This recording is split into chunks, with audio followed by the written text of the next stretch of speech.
శక్తుల గురించి అదేవిధంగా ఈ బ్లేడ్ బ్యాచ్ నియంత్రణ గురించి ఒకసారి మాట్లాడాలనుకుంటే లాస్ట్ 5 ఇయర్స్లో నేను చాలా సందర్భాల్లో చెప్పాను అధ్యక్ష, పోలీసు వ్యవస్థని పోలీస్ నిఘా వ్యవస్థని కూడా కంప్లీట్గా నిర్వీర్యం చేసే పరిస్థితి వచ్చింది అధ్యక్ష. ఎందుకు ఈ మాట చెప్తున్నానంటే లాస్ట్ 5 ఇయర్స్లోని కూడా అప్పుడు ముఖ్యమంత్రి జగన్మోహన్ రెడ్డి రోడ్డు మీదకి వస్తే పరదాలు కట్టడానికో బారికేడ్లు వేయడానికో లేకపోతే హౌస్ అరెస్టులు చేయడానికో వీటి మీద పెట్టిన దృష్టి అసాంఘిక శక్తుల్ని పట్టుకుందామని కానీ నేరస్తులు పట్టుకుందామని కానీ వాటిని పట్టుకునేడానికి ఉన్న సిస్టమ్ని కనీసం వాళ్ళు తిరిగి పునరుద్ధరించుకోవాలనే తపన కూడా లేకుండా మొత్తాన్ని నిర్వీర్యం చేసిన పరిస్థితి వచ్చింది అధ్యక్ష.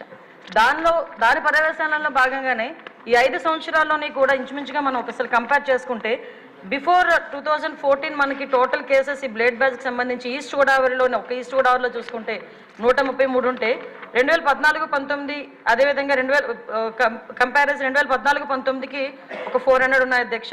2019-24లో ఒకసారి మనం చూసుకుంటే అధ్యక్ష దగ్గర కేసెస్ అవన్నీ కూడా దగ్గర డబుల్ అయిన పరిస్థితి అధ్యక్ష. వీళ్ళ మీద ఎన్ని పీడీ యాక్ట్లు పెట్టినా ఒక ఈస్ట్ గోదావరిలోనే ఇంచుమించుగా 500 వరకు కేసెస్ నమోదైన బ్లేడ్ బ్యాచ్ని ఐడెంటిఫికేషన్ చేయడం అధ్యక్ష. వీళ్ళే కాకుండా మనకి రాజమండ్రి అదేవిధంగా ఎన్టీఆర్ డిస్ట్రిక్ట్లోనే ఎక్కువ ఈ బ్లేడ్ బ్యాచ్ అనేది ఎక్కువగా ఐడెంటిఫికేషన్ అయి ఉంటుంది. వాళ్ళు ఇంచుమించుగా దగ్గర రెండు కలిపి ఈ మొన్న 2019-24లో దగ్గర 825 మందిని ఐడెంటిఫికేషన్ చేయడం జరిగింది అధ్యక్ష. ఐడెంటిఫై చేయడం ఒక ఎత్తు అయితే వీళ్ళు నియంత్రించే సిస్టమ్ అయితే పోలీస్ డిపార్ట్మెంట్లో లాస్ట్ 5 సంవత్సరాలు లేదు అధ్యక్ష. ఎందుకు ఈ మాట చెప్తున్నానంటే దగ్గర 15,000 సీసీ కెమెరాలు 2014-19 వరకు టీడీపీ హయాంలో పెడితే ఒక్క సీసీ కెమెరాని పెట్టకపోవడం సరికదా ఉన్న సీసీ కెమెరాలను కూడా పునరుద్ధరించుకోకపోవడం అనేది నిజంగా ఒక సిగ్గుచేడు అధ్యక్ష. ఎందుకంటే ఎక్కడికి అంటే మీలాంటి వాళ్ళు పెట్టేటప్పుడు సీసీ కెమెరాలు బాగా పనిచేస్తాయి సార్. అప్పుడు తీసేసి వీడియో తీశారు కదా సార్ మిమ్మల్ని చూపించడానికి, డైరెక్ట్ వీడియోలో చూపించుకున్నారు. విషయం ఏంటంటే సీసీ కెమెరాలు సీసీ కెమెరాలు పునరుద్ధరించుకోకపోవడం ఒక ఎత్తు అయితే కనీసం మనం ఒక క్రిమినల్ని పట్టుకున్న తర్వాత అతని క్రిమినల్ బ్యాక్గ్రౌండ్ మనం చెక్ చేయడానికి automated finger print identification system అని చెప్పి అది కూడా చంద్రబాబు నాయుడు గారి హయాంలో మనం పెట్టడం జరిగింది. దాన్ని కూడా డబ్బులు కట్టగా దాన్ని కూడా కంప్లీట్గా నిర్వీర్యం చేసిన పరిస్థితి అధ్యక్ష. అవే కాకుండా మనకి ఇంతకు ముందు ఏదైనా ఈ బ్లేడ్ బ్యాచ్ కానీ ఎవరైనా అసాంఘిక శక్తులు ఎక్కడైనా ఊర్లను వెళితే ఆ హౌసెస్ దగ్గర కూడా మానిటరింగ్ చేసేవాళ్ళం అధ్యక్ష. ఇంచుమించుగా వాటికి సంబంధించి LHMS అని చెప్పి దాని ద్వారా కూడా లాక్డ్ హౌసెస్ ఏదైతే ఉందో అక్కడ కూడా మానిటరింగ్ ఏర్పాటు చేసి అక్కడ సీసీ క్యామ్స్ ఏర్పాటు చేసుకుని వాళ్ళు వచ్చేటంత వరకు భద్రత కల్పించడం అంటే మామూలు మైన్యూర్ లెవెల్ వరకు కూడా పోలీసింగ్ వెళ్ళి వాళ్ళు భద్రత కల్పించే పరిస్థితులు లాస్ట్ గవర్నమెంట్లో ఉండేది.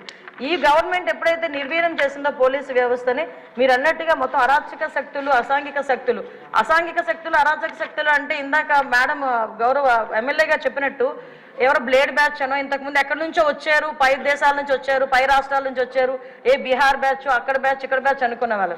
ఇప్పుడు అలా కాదు, అది ఆ బ్యాచ్ ఈ బ్యాచ్ కాదు, వైసీపీ బ్యాచ్ అన్నట్టుగా అసాంఘిక శక్తులు ఎక్కువగా అయిపోయి ఈరోజు కనీసం రాముల్లో గుడికి భద్రత లేదు, బడికి భద్రత లేకుండా అయిపోయింది అధ్యక్ష. లాస్ట్ 5 సంవత్సరాలు కూడా బడిలోనున్న అక్కడికి వెళ్ళి అసాంఘిక కార్యకలాపాలు ఈవెన్ ఒక రోజు స్కూల్ లాక్ చేసి ఉంటే అక్కడికి వెళ్తే సోమవారం మార్నింగ్ అక్కడికి స్కూల్ ఓపెన్ చేస్తే బీర్ బాటిళ్ళు అక్కడ కైనీ ప్యాకెట్లు అవి కనిపించే పరిస్థితి.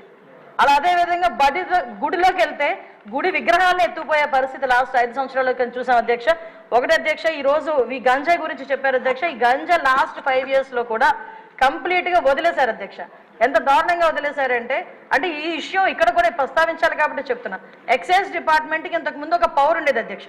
గాంజాని డిస్ట్రాయ్ చేయడానికి కానీ గాంజా మొక్కల్ని ధ్వంసం చేయడానికి కాల్చడానికి వాళ్ళకి ఒక సిస్టమ్ ఉండేది అధ్యక్ష. దీన్ని ఎప్పుడైతే సెబ్కి ఇచ్చారో ఈ ఎక్సైజ్ డిపార్ట్మెంట్కి వాళ్ళకి కూడా అటువంటి పరిస్థితి ఏమీ లేదు. ఈ సెబ్ కూడా ఓవరాల్గా ఒక గంజా మీదే కాకుండా ఓవరాల్ మనకి మైన్స్ మీద శాండ్ మీద లిక్కర్ మీద వీళ్ళు ప్రత్యేకమైన దృష్టి పెట్టడం గంజాయిని పక్కన పెట్టడం జరిగింది అధ్యక్ష. దాని పర్యవేక్షణలో భాగంగా గంజాయి అన్నది ఎవరో ఎక్కడో ఈ యూనివర్సిటీ పిల్లలు పెద్ద పిల్లలు తాలూకా పిల్లలు చేస్తారనుకున్నది కాస్త స్కూల్ లెవెల్లో ఈరోజు స్కూల్ బ్యాగ్లో కూడా వెళ్ళిపోయింది అధ్యక్ష గంజాయి ప్యాకెట్. సో మేము ఇప్పుడు ఈ గంజా మత్తులోనే ఈ బ్లేడ్ బ్యాచ్ కూడా విచక్షణ కోల్పోయి అడ్డొచ్చిన వాళ్ళందరినీ కూడా ఇష్టానుసారంగా ఆ బ్లేడ్తోని చేయటం హర్ట్ చేయటం. అందులో భాగంగా ఇందాక గౌరవ సభ్యులు చెప్పినట్టుగా మన ఎలక్షన్ క్యాన్వాసింగ్లో భాగంగా పవన్ కళ్యాణ్ గారు వెళ్ళేటప్పుడు పవన్ కళ్యాణ్ గారి మీద కూడా దాడి చేయటం బ్లేడ్ బ్యాచ్ అంటే వాళ్ళకు ఒక విచక్షణ కోల్పోయి ఇలాంటి వాళ్ళని హైయర్ చేసుకుంటారు అధ్యక్ష. కొన్ని రాజకీయ పార్టీలు అసాంఘిక శక్తుల్ని ఇలాంటి వాళ్ళని హైయర్ చేసుకుని గుంపుల్లో పంపించి కూడా ఇలాంటి పనులు కూడా చేస్తున్నారు అధ్యక్ష. వీళ్ళకి గంజాయి దొరకకపోతే వైట్నర్ స్మెల్ గట్టిగా తీసి దాంతో కూడా వాళ్ళు మద్దతు తెచ్చుకొని వాళ్ళు ఇలాంటి అసాంఘిక కార్యకలాపాలు, అంటే అసాంఘిక కార్యకలాపాలు ఈజీ మనీ గురించి పిల్లలు పాడైపోతున్నారు, పిల్లలు దానికి అడిక్ట్ అయిపోతున్నారు అన్న విషయం అయితే మా దృష్టికి వచ్చింది అధ్యక్ష. దీని మీద నార్కోటిక్ టాస్క్ ఫోర్స్ మొన్ననే క్యాబినెట్ సబ్ కమిటీ కూడా ఏర్పాటు చేయడం జరిగింది. గాంజా గురించి ఎడ్యుకేషన్ డిపార్ట్మెంట్, మన అదేవిధంగా home department, tribal welfare department, excise department, health డిపార్ట్మెంట్తో కలిపి ఒక సబ్ కమిటీ కూడా ఏర్పాటు చేయడం జరిగింది. నార్కోటిక్ టాస్క్ ఫోర్స్ కూడా ఒక అతి తొందరలో క్యాబినెట్ కూడా ఆమోదం పొందిన తర్వాత narcotic task force with special ఆఫీసర్స్తో పాటు ఏర్పాటు చేయడం జరుగుతుంది. వీటితో పాటు ఒక టోల్ ఫ్రీ నెంబర్ కూడా ఇస్తున్నాం. గాంజాకి ఎస్పెషల్లీ గాంజా పర్పస్లో ఒక టోల్ ఫ్రీ నెంబర్ కూడా ఏర్పాటు చేయడం జరుగుతుంది. సో ఇవన్నీ ఒక ఎత్తు అయితే అధ్యక్ష. ఈరోజు నేను మళ్ళీ చెప్తున్నాను అధ్యక్ష, ఈ సీసీ క్యామ్స్ని పునరుద్ధరించుకొని ఏదైతే టెక్నాలజీని యూజ్ చేసుకొని రాబోయే కాలంలో ఎట్టి పరిస్థితుల్లోని అసాంఘిక కార్యక్రమాలు చేయడానికి ఆలోచన కూడా రాకుండా చేయడానికి ఒక ఉక్కుపాదం మోపడానికి పోలీసు వ్యవస్థ, హోంశాఖ కూడా సిద్ధంగా ఉందని, దానికి గౌరవ చంద్రబాబు నాయుడు గారు కానీ పవన్ కళ్యాణ్ గారు కానీ అందరూ కూడా మాకు సహకరిస్తున్నారని చెప్తూ సెలవు తీసుకుంటున్నాను అధ్యక్ష.